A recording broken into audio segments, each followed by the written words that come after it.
Despite a budget crunch, the University of Hawaii is still hoping for smaller tuition increases. However, relief won't come right away and may depend on just how much money UH receives from taxpayers. KITV4's Andrew Pereira joining us with new information tonight. Andrew.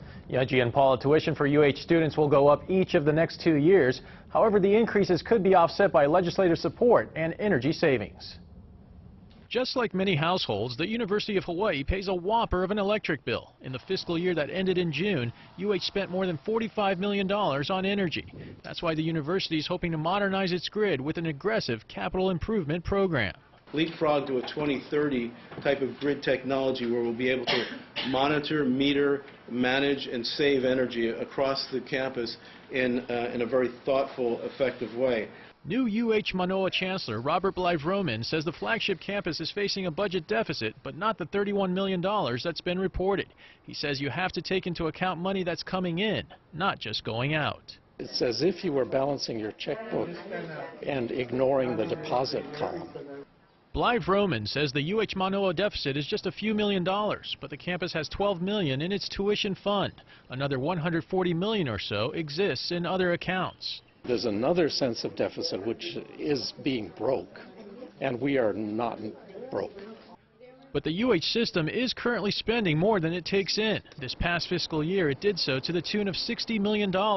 That's why Blythe Roman is instituting a spending freeze. The directive that I've given is that units must fly level at least for the following year.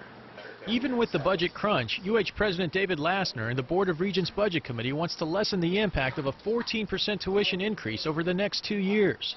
However, that depends on how much energy UH saves and how much it gets from state lawmakers. The university wants $437 million in capital improvement and $74 million in operating funds for the next 2 fiscal years. We think it's fairly modest relative to our typical requests, both on the operating budget side and on the capital improvement side.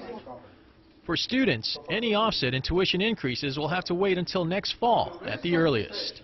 Depending on how much the legislature appropriates for what purposes, will determine the extent to which, if at all, the board will be able to moderate that increase in tuition. But right now we are planning. Next week, the entire Board of Regents will vote on the proposed budget. Blythe Roman says class sizes at UH Manoa may increase slightly as part of his plan to cut costs. However, enrollment system-wide is down more than 3%. Yunji?